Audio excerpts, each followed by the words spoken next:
Oh, great. So the password clear messed up the SAM.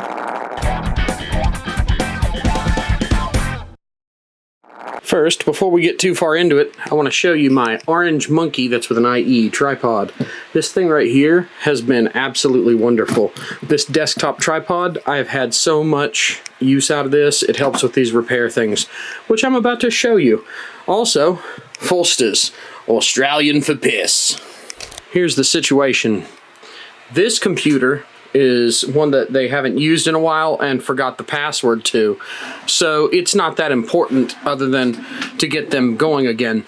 But this computer, classic HP, hinges tightened over time, plus bad chassis design, and now it's not in good shape. I did this. This is not their fault, but I didn't do that. Yeah, so that hinge that's completely ripped out of the chassis with the, looks like the Wi-Fi antenna is just dangling waiting to be destroyed. Yeah, that whole hinge gone. Also, check this out. I haven't seen any crack as bad as what you're about to see here. Oh, it's a bad, look, it's like talking to me. Hey, I'm broken. So what we have to do is fix this, but I don't have time to fix this. So I'm going to extract the drive from this to clone to this one, because I have permission to wipe all of this and basically just nuke it. So that's what we're going to do today. As is often the case, what we have here is a big plate covering the whole thing. I took these rubber strips out already. They cover up this area, and you see all the screws. One screw's gone because the hinge ripped it out. So that's really, really fun. Let me actually lower this a bit. I think it's a little too high. You're getting a whole lot of tripod leg and fat roll, and that's not exactly what we're going for. So maybe a little more tripod leg, a little less chunk. Okay. As usual, take all the screws out.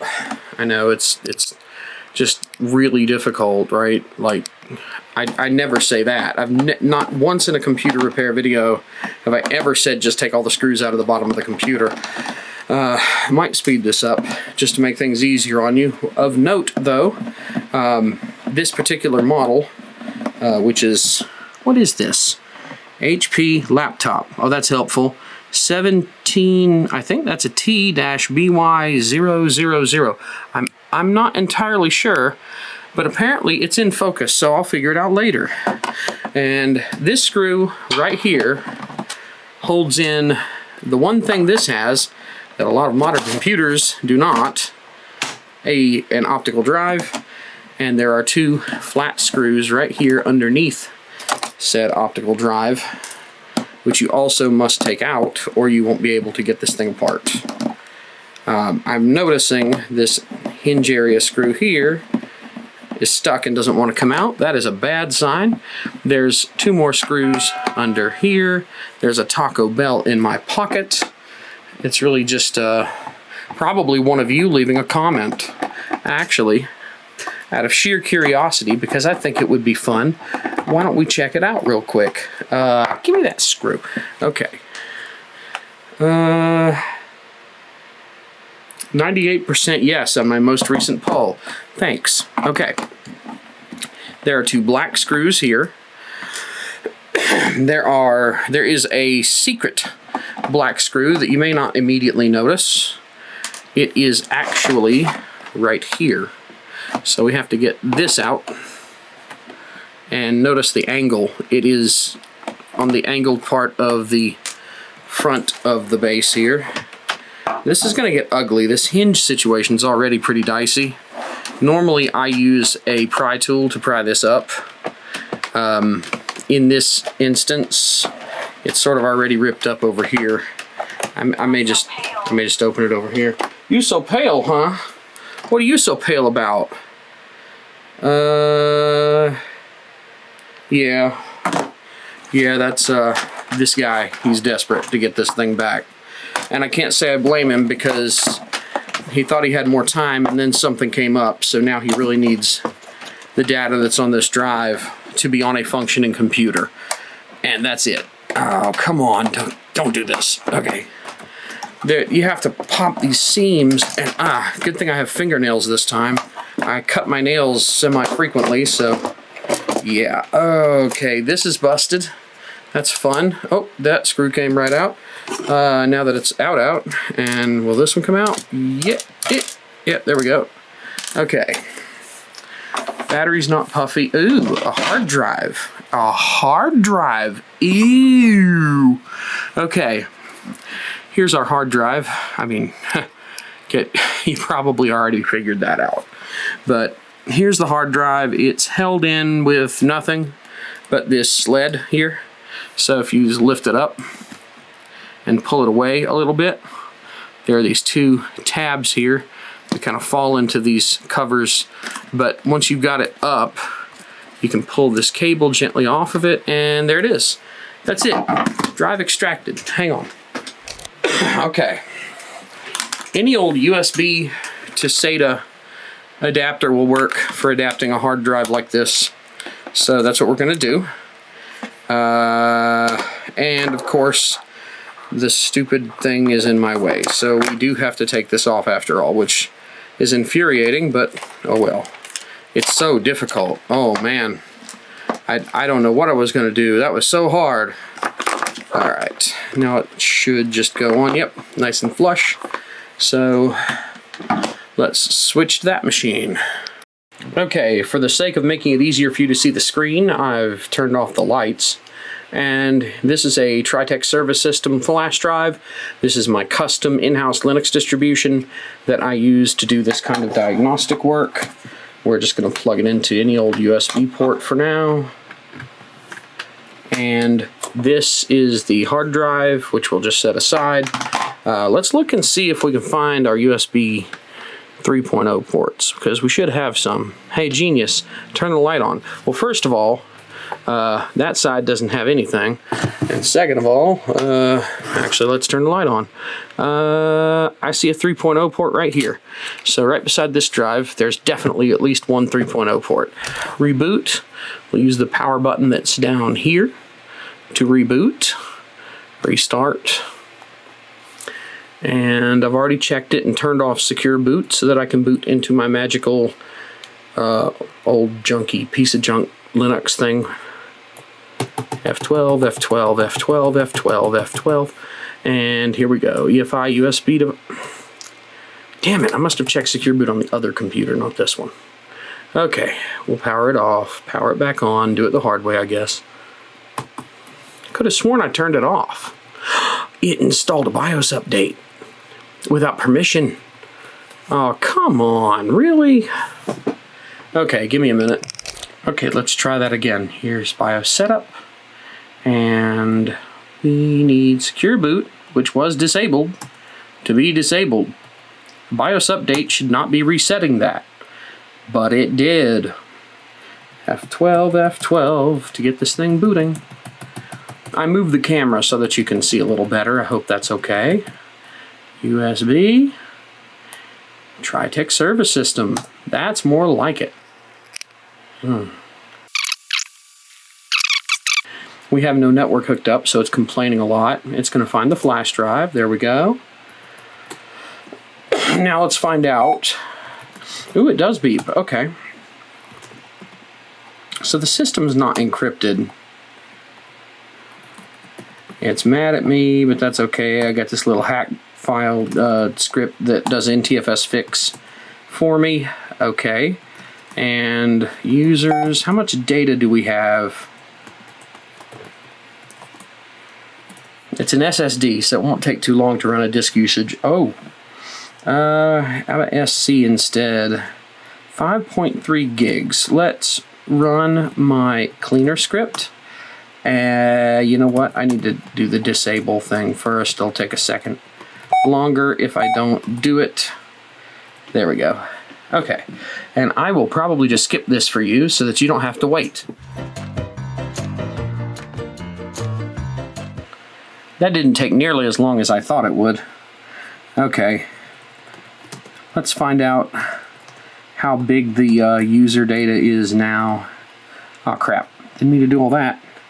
Input, output error. Oh, but it's all junk files, I don't care.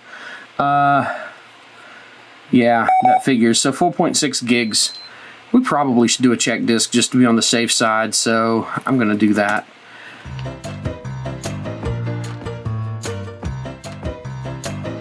So I don't know exactly why, but the recovery environment doesn't work. And as a result, I am not going to be able to run a disk check without yanking the drive. So I'm just gonna do a data backup since they don't necessarily care about the data anyway. I'll just back up what's there to the other drive, then clone the other drive back to this one, and we'll let the chips fall where they may. This time I'm also gonna fix the font for you guys. Speed it up. Let's fix these fonts so you can actually see them. It's hard to type around this tripod. Okay, we're gonna remove my flash drive. We're gonna plug in the hard drive. So this, right here, spinning up. I'll give it a second. Need to make sure we see those lights. Those pretty lights right there. Okay, should be there. Yep, super speed up. Looks like it's had some issues, but those probably aren't too bad. They could be really bad or they could be not bad. And we have several problems here already. Problem number one, this is a terabyte, 981 gigs. This is a 240 gigabyte. So we already have a major problem. What do we have here? Let's get rid of these really big files, all the sys files here. All right, 81 gigs. So we can do a clone, but we're gonna have to resize a bunch of stuff to make it work. This is gonna suck. Rule number 0 of cloning a mechanical hard drive. The less data, the better, because if you can delete the files, it doesn't have to copy any of the file data, or metadata for that matter. So I'm gonna go ahead and do my cleaner script, and we'll see what happens. I'll speed this up.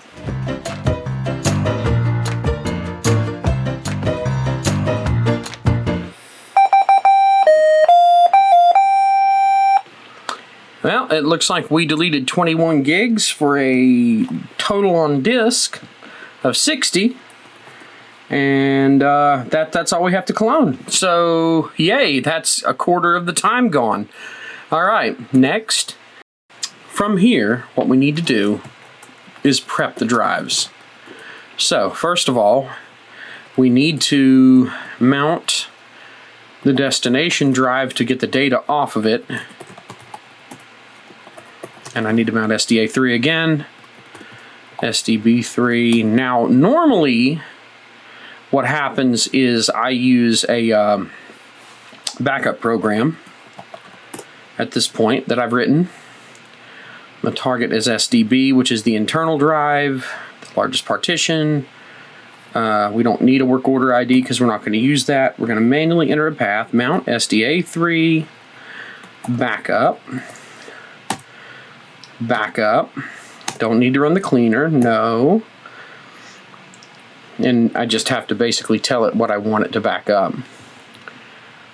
Unfortunately, disk usage takes a little bit to run, so I'm going to go to another terminal. Kill all DU so that I don't have to wait.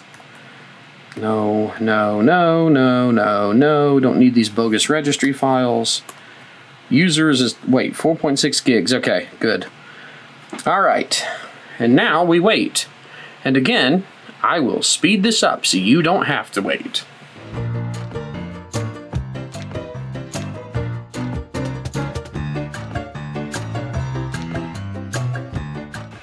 So this is taking way too long and I have to go somewhere now. So I don't know exactly how this video is going to end, but I'm just going to leave this here running this for now. And we'll see where things go. As you can see, a whole lot of stuff failed, so now we're going to shut it down and take it home. Alright, I've changed venues, and now we're back with this computer that we need to do a clone from this nearly terabyte partition to this not nearly terabyte partition. It's 1/4 the size, but fortunately we have a lot less data than that. So what we need to do is mount SDA3 here, and let me show you. We have 91 gigs. Now here's the problem. SDA3 here, we need to shrink it. So, and in fact, I just realized I accidentally booted Windows a bit, so I probably need to, actually, no, I didn't have this drive hooked up, so never mind. I do see a couple of things that I probably could toss. We do not need the HP driver directories from the old drive, so we can dispose of them. We're not going to need that for this Lenovo that we're moving everything to, so I can go ahead and get rid of these 3 folders here on the C drive. Temp has nothing in it, so I don't care. And we have cleared, that's another 3 gigs I don't have to clone. Okay, so the work is, okay, we're good to go. I've backed up the data that's in this computer to the external hard drive. You'll remember that's this thing right here. And what we're going to do is we're going to copy everything from this SDA drive to this SDB drive. The first step on this is sgdisk-Z dev SDB. This will erase everything on SDB partition-wise. So if we run ttfs info now, we'll see nothing on the internal SSD. Now we use dd if equals dev SDA, which is the whole device, out to the internal SSD. Count equals 8 is enough to copy the GPT partition table you see there to the internal SSD. Okay, then we hdparm-z dev SDB, and now if we run ttfs info, we can see nothing because that was not the only step. So we go to gdisk dev SDB, and here's where we run into a problem. Those partitions are too big. So what we actually have to do is we need to dispose of all these recovery partitions that come after the large data partition. But see, this is still too big for the drive.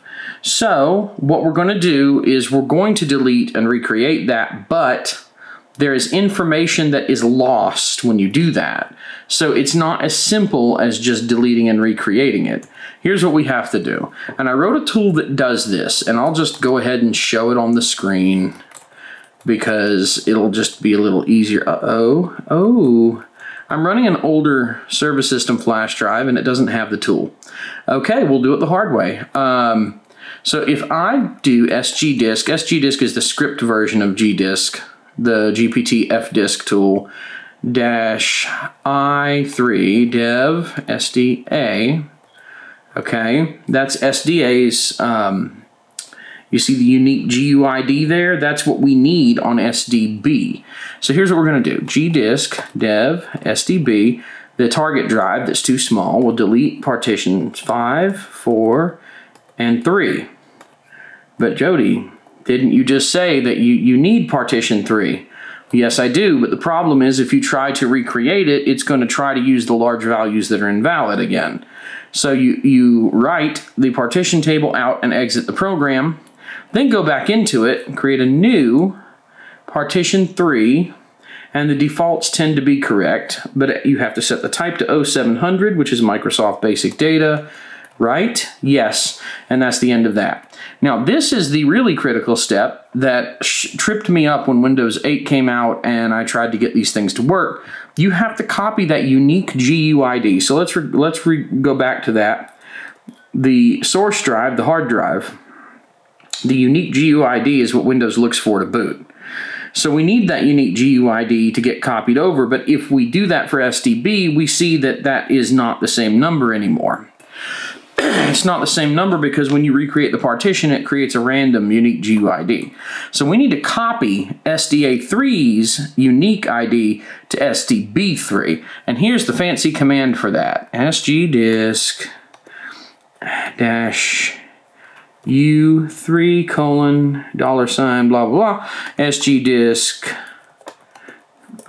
learn to type, Jody, -i3 dev SDA pipe grep unique pipe cut dash D space dash F, I believe it's 4. Partition unique GUID, boom. Okay. Dev SD, the target B. So what this does, and I'll just type echo so you can see what it really does, is it does that. That's the end command.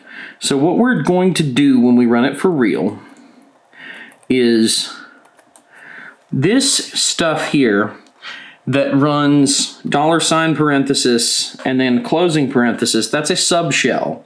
It runs sgdisk, get detailed information on partition 3 for device SDA, find all lines that have the word unique in them, which there's only one, and then cut with the delimiter an empty space. That's what the backslash does. It escapes the space following it, and you'll notice there's 2 spaces here.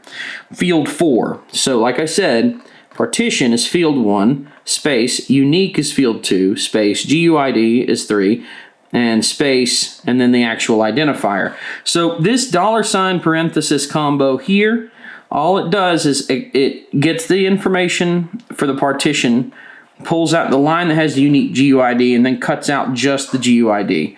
Then it passes it along, as you can see, to this command, sgdisk-u, which writes a new unique GUID for partition number 3, and that's the GUID. We're just literally copying it from the output of another SGDisk, SDB. It can be a little confusing because there's a lot of moving parts, but basically you're saying write a new unique GUID to the third partition on SDB, which is SDB3. And then use the GUID, which is, and then all this stuff, retrieves it and cuts it out. This will effectively clone the GUID. Now, I wrote a tool that does that for me. It's rudimentary, but it works, but I don't have it, so I had to show it to you the really hard way, instead of just catting it out on the screen and letting you look at it. So now if I do sgdisk i3, dev SDA, which is our source, and dev SDB, watch this GUID here. It should not change. And then it did not, because it's now the same. It's no longer this BFFAF one, it's this 2C34C one. So the GUIDs have been cloned. But all that this does is get the partition table right. There is still no valid data on that drive. So what we need to do now that the partition structure stuff is correct, is we need to copy everything. So let's run fsinfo again and see what we have. Okay. EFI system is a FAT16 or 32 partition. You can just cat dev SDA1 to dev SDB1, and that'll get the job done. I use a program called PV or Pipe Viewer. It's just nicer because it has a progress indicator, but that's all you have to do. For partition 2, MS reserved, it doesn't get used. I don't actually know exactly what it's for or how it works. It never gets used. We don't care. So the only thing left is this main data partition. Now the problem is it's too big. So we used the cleaner tool on it earlier to delete as much as possible. And we know we only have like, what, 90 gigs-ish of data, but it's a 900 something gig thing, and we can't fit 900 onto 239.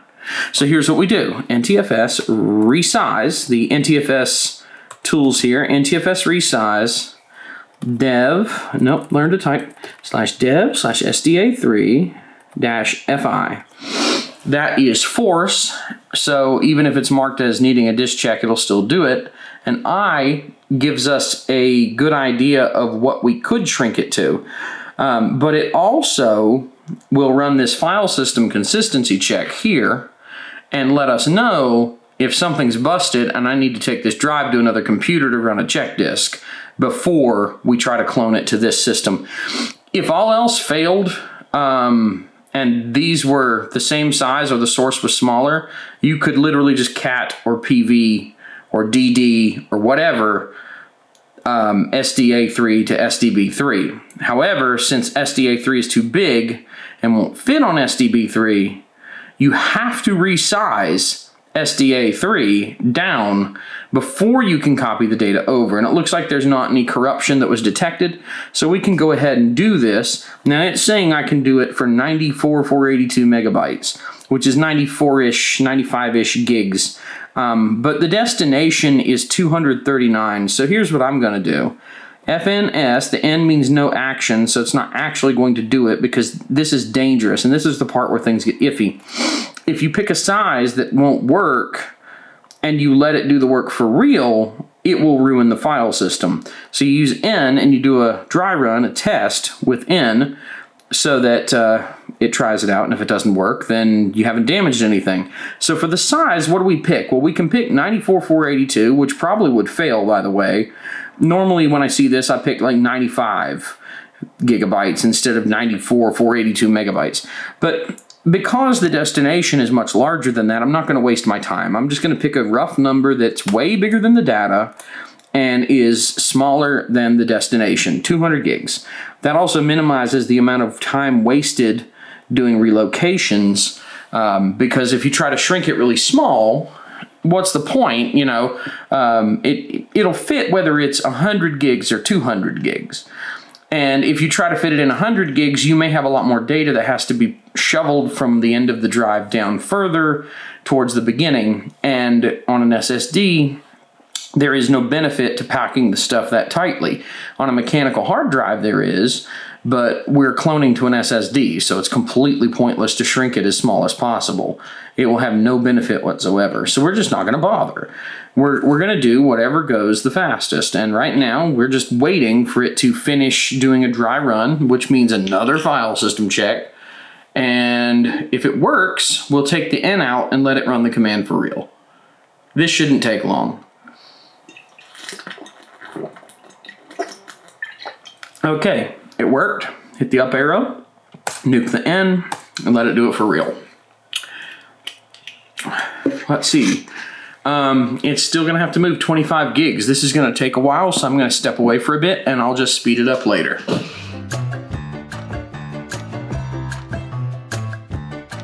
Oh, it just finished. Holy shit. Okay, well, that finished, and I didn't make you sit there and watch the whole mess, but the resize is done. To review, we have shrunk the data on the partition here, but not the actual partition in the partition table. We don't have to do that. What we have to do now is NTFS clone. This is where all the magic happens. And I usually use rescue, just so if it does hit a bad spot, it doesn't abort the whole clone. Force and overwrite dev SDB3 with the contents of dev SDA3, the one that we just resized. It doesn't like the fact, of course, that it's now marked dirty because we shrunk it, but basically this is going to clone the SDA3, our hard drive here, to SDB3. Now, I know you're wondering, what about these other two partitions? What we're going to do is, once this is done, we're going to mount SDA4, copy the recovery environment over to SDB3, and then in Windows, we're going to use reagent C to point basically to set the recovery environment back up, but we'll get there when we get there. This is going to take a while, so I'm just going to skip it. Okay, the clone has completed. Now the only thing that's really left is mount SDB3, our clone target, learn to type, mount SDA4, which is our recovery partition. Okay, now what we're going to do is go to SDA4 recovery. All right, so all we actually want is this Windows RE folder. We're going to remove the customizations.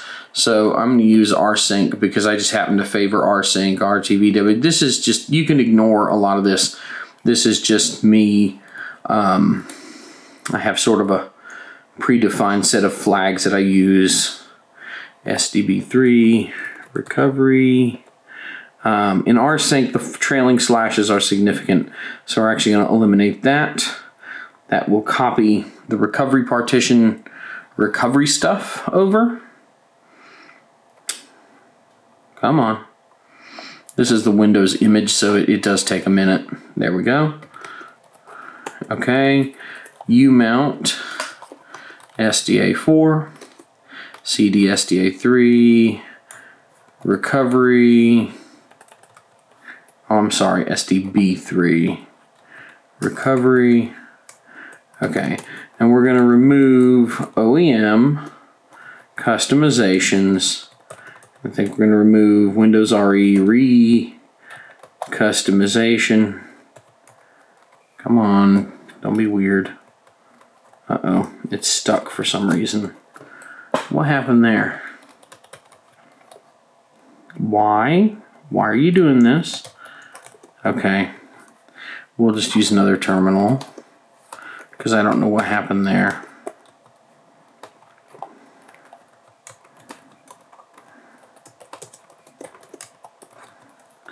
Remove OEM customizations, Windows RE recustomization. That's all we needed to do.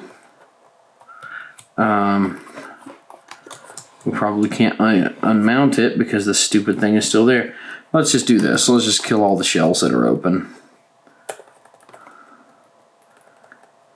Oh, that reboots the computer. Well, that's okay. We're done anyway. So we're good to go. Okay. And now we actually need to unplug the hard drive because if we don't, it'll try to boot from it. Hopefully it didn't already try to boot from it. Yep, it tried to boot from it. So that didn't work out too well. Come on. Give it a second. You can't have the source volume plugged in. Yep. Required device isn't connected or can't be accessed. That's because you're trying to load the recovery environment. So you can just stop that shit.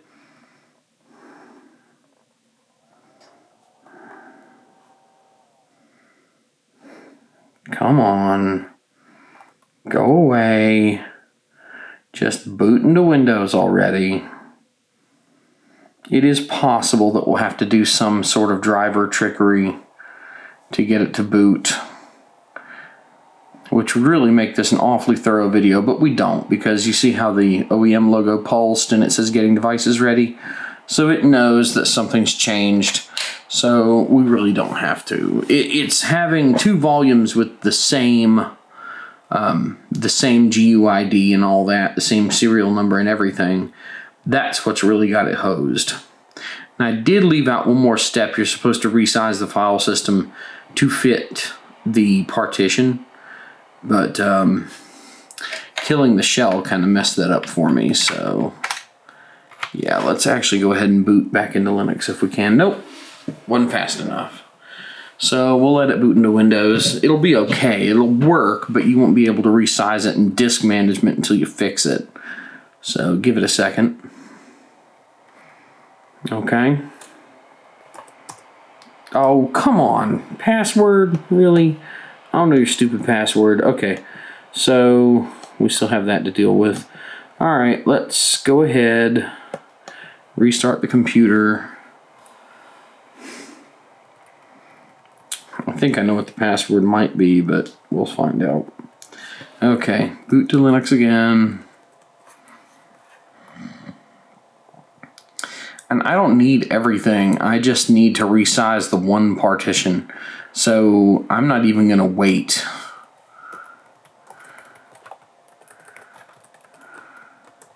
So fsinfo and GFS, I know. Let's resize dev SDB3 because I know what it is. I already know that's correct. Don't care. Yep. Okay. That's it. And now everything should play nice. You basically just resize it back up to fit the partition and you're good to go. For some reason, disk management, if the file system is smaller than the partition, even though the file system has enough parameters in it to stand alone, it won't let you... Oh, come on. I don't know the damn password. Okay, we're gonna have to crack the password. This is very rapidly becoming a pain in my butt. I don't want to have to do that, but chances are, since it's another computer, that the password stuff doesn't carry over properly anyway. So let's just go ahead and do this one more time. Oh no, I did the wrong one. Come on, I'm getting impatient. Yeah, after a while, you start getting kind of mad about the. Okay, I'm getting real tired of this. This fast boot stuff is a real pain because you don't have enough time sometimes to hit the key to get into the thing in the first place. Come on. Damn it. There we go. Don't make a mistake this time, and it might be a little easier on you. Okay.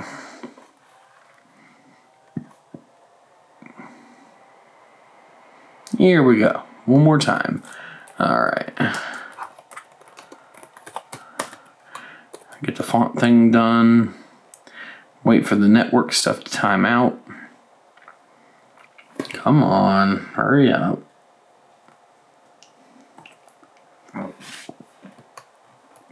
There we go. Okay. Now, to crack the password, SDB3. Again, it's mad, so I'll use my little mount fix thing that does NTFS fix. Windows System 32 config. Copy SAM to sam.back. Change NT password. Interactive SAM 10x3e9. It's always 3e9 for some reason. 0x3e9 1 dot. It says admin 0x. Wait. 3e9. Did I do something wrong? 1. Yep, now it says blank. Quit, save. Okay.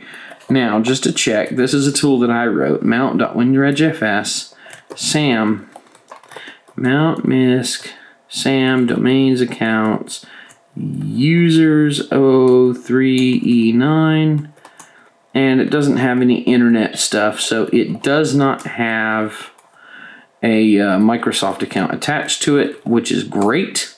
That's real good news for me. Let's just unmount all the file systems and reboot, and the password should be clear, and that'll be the end of that. And it'll just log right in, and these guys can get back to work. Shut up. It's mad because it can't boot the recovery environment because we haven't fixed it yet. That's the last thing we're going to do. We're going to fix the recovery environment. Come on. Great. So the password clear messed up the SAM. I should have figured something like that would happen. Alright, well, what do we do now? That's actually a good question. What do we do now? There is an alternative. If it really is going to choke like that, there is an alternative. Yep. Alright. So here's what we do. Remember that backup that I made? Alright, SDB3 Windows System 32 config and sam.back to SAM.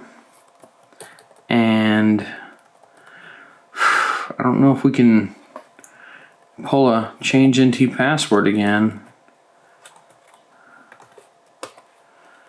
So let's try it one more time.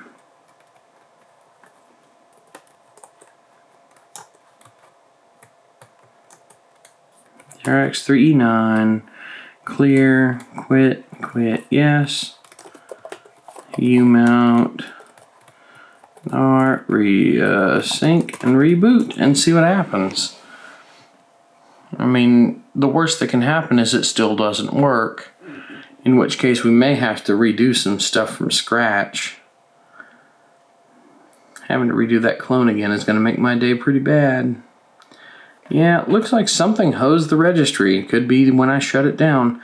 Fortunately, we do actually have a shortcut to potentially fix this. So here's what we're going to do. The SAM is obviously not the problem. So let's instead... Can I plug this hard drive in at the same time as the flash drive? Yes, I can. There's another port.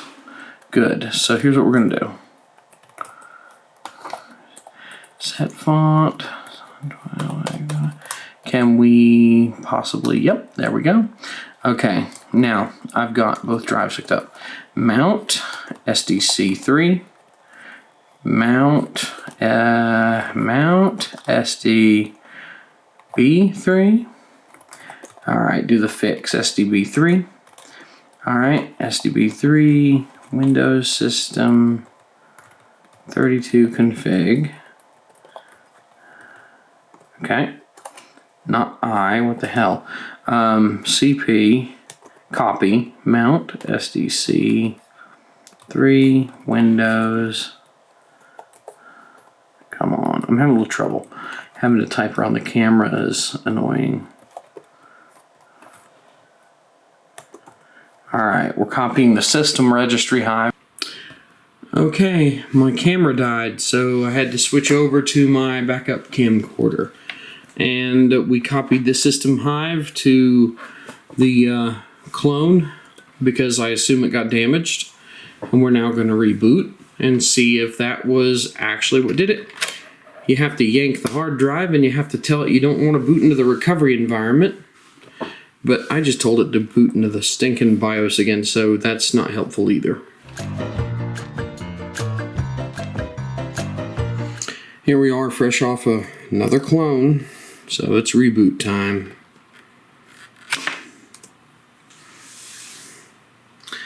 It should boot up this time. Back to the password prompt, of course. I still didn't resize the partition up, but I'm not worried about that right now.